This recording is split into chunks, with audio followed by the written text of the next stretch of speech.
is Nuttall, and I'm from Christian Life Church, and I'm going to be preaching a short sermon. Yeah. To fulfill others is the most fulfilling. 1 Thessalonians 5:11 says, "Therefore, encourage one another and build each other up." God wants us to encourage others because they are His children. If you encourage others, there's no time to be discouraged or to discourage them. Now, do you see a common theme about serving and encouraging? Well, to be able to do that, you have to be selfless, which means less of yourself. Let no one seek his own good, but the good of his neighbor. That is 1 Corinthians 10:24. Selflessness comes from Jesus. Jesus came not to be served, but to serve. Hebrews 3:13 says, "But encourage one another daily, as long as it is called today, so that none of you may be hardened by sin's deceitfulness." That means encouraging others brings life to people. If we just took the extra second to love someone, it could give them life. Just the littlest things like hugging someone or saying hello, or just a kind word could change their whole day. All this encouraging stuff takes a lot, so if you run out, be encouraged by the Bible and being with God. Just take the time to love and be there for one another. God has given us happiness through Him to give it away free. Where does true happiness and joy come from? Loving others and serving. My family was reading a book called How Happiness Happens, where Max Lucado shared a story about a man named John Mones and how he encouraged a boy named Tim.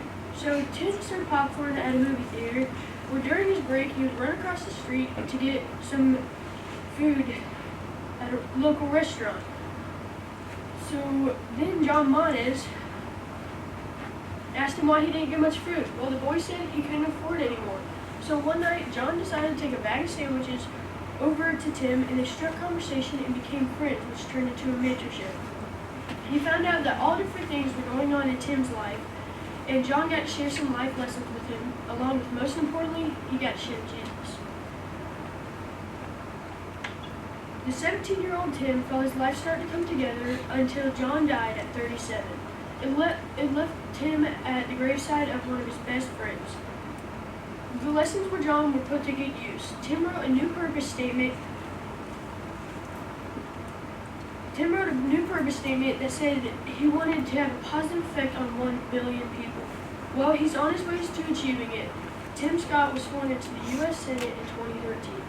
And it all started with a sandwich and a guy that was willing to walk across the street and share some encouragement. That should give us all hope and a boost to encourage somebody, because who knows where it will lead.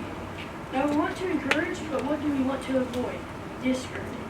What does discouragement do? It breaks people down, not builds them up. It makes you feel broken along with the person being broken. It takes courage away. What does encouragement do? It builds people up.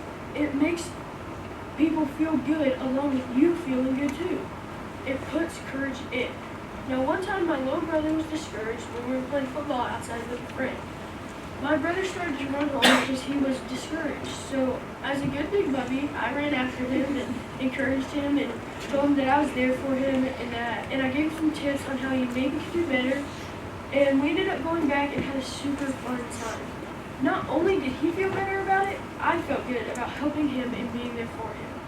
I didn't have to run after him, but I did. I didn't have to care. I could have just kept playing and let him go home. But I took the extra step, and it was so worth it. And you can do the same. So be encouraged to encourage.